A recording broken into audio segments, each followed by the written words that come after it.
Beat juggling, the art of taking two copies of the same, or in some cases different records, and completely changing the structure of the music that you have at your fingertips. An art form started right here in New York City in 1970s, inspired by DJs such as Africa Bambaataa, Grandmaster Flash, Kool Herc, Grandmaster Diddle, and many, many others.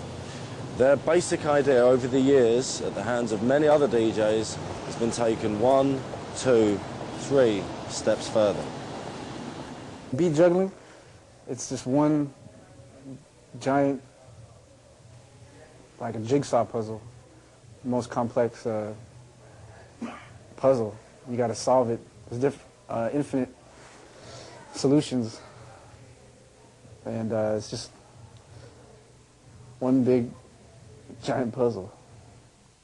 There are many landmark routines that chart the progression of beat juggling throughout the years, but some of the following we feel you should definitely try to check out. Steve D, Funky Drummer. Rob Swift, Nobody Beats the Biz. Mr. Sinister, theme from SWAT. Total Eclipse Scenario. Babu, Blind Alley. Roly Row, I Get Lifted.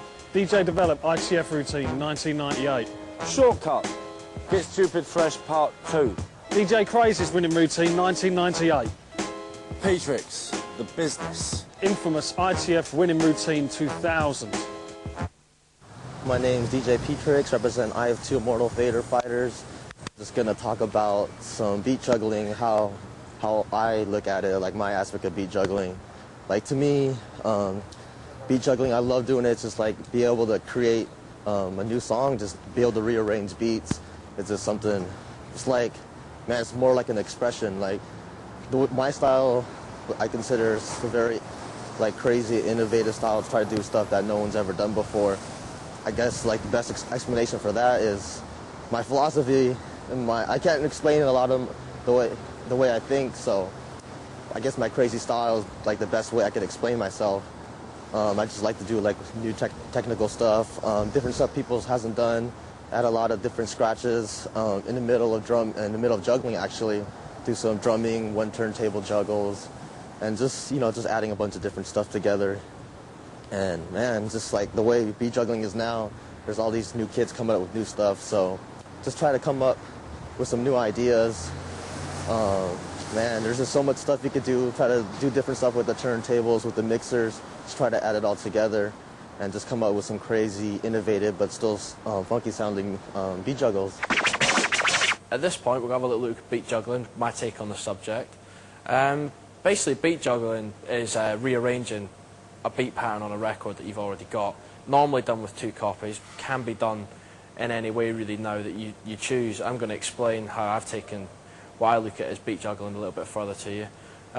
Basically, beat juggling traditionally is fitting the drum patterns on two different records or the same record in and out of one another to create different rhythms. You can have any time signature, any tempo within that, and it really opens up doors. Personally speaking, I used to find scratching a little bit inhibiting, maybe just because I didn't have the patience to sit and learn everything. I found beat juggling opened up a lot of doors for me.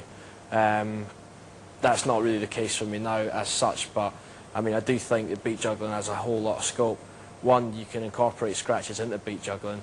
You can incorporate any sort of techniques that you found within like the mixer, particularly even like things like feedback now, anything. So I mean it's a really like it's really wide thing and open experimentation. DJs such as the Executioners, Develop, Cash Money, a whole lot of people have developed my style by influencing me, I guess. So I'm going to try and show you how I come up with my ideas, because perhaps I have a little bit of a different take on how to do juggling anyway. I incorporate a lot of scratching at juggling now. I have different styles, so I'm going to show you how I develop my still #1 routine, which seems to be kind of my trademark at the moment. I mean, what I always do to start with when I do consider doing a beat juggle is to think of something that maybe I haven't heard before, as I guess everyone does with routines, but something like still #1, particularly as a battle DJ, it's a wicked thing because it's got the one style sound in it. I started off with this sound. Basically, I wanted to take that further and use that in a scratching way to begin with, before I even considered juggling it, really. It just sounds nice. I mean, you can do practically anything with that. It sounds great. I had a US copy of the vinyl on 33 on this side, and had a UK pressed copy on this side. Now the UK pressed copy is a 45, and the actual pressing on it was quite interesting to the fact that I could actually lock groove by sticking a sticker on the vinyl to loop what was going on in that groove on the vinyl. And I found that when I did that on this record, which is pretty much exclusive to this pressing, it actually did it in time. So I found that when I looped, I had this.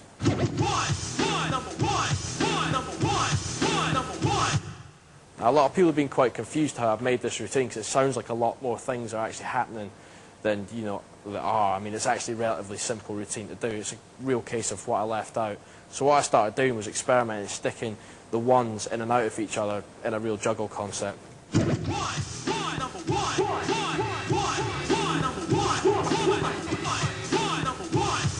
That basically started leading me on to putting scratches in between all this, just like I showed there. That was fine, but it didn't give me enough, and I wanted to turn this into a proper juggle. So what I did from here was to start trying to find a way where I could like incorporate changing the snares, the kicks. Every kick and every snare has one on it, so I was going to have this constant one running through it. So this is what I tried.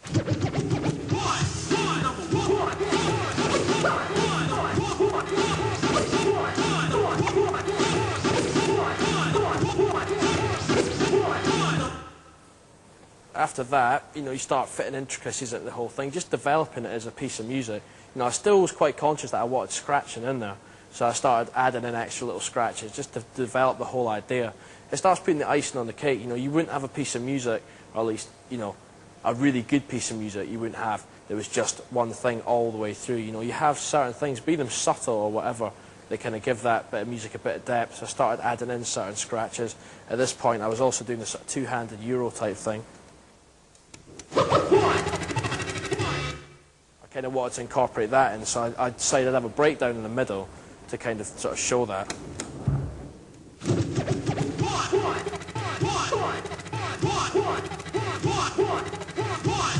And so on. Basically there I had a structure. You have the beginning, which is like a breakdown style thing. The main meat with the drums, that breakdown, the main meat again, and there was the routine, you know what I mean? It's quite simple. It actually develops into something that's a whole lot more than just, you know, just the sounds of the records. And I think that's kind of, as far as I can show, that's the best example of what beat juggling is to me, because it's about expanding what's here, you know, making it into something that it really technically shouldn't be able to do. And I think that's the key to it, really, you know.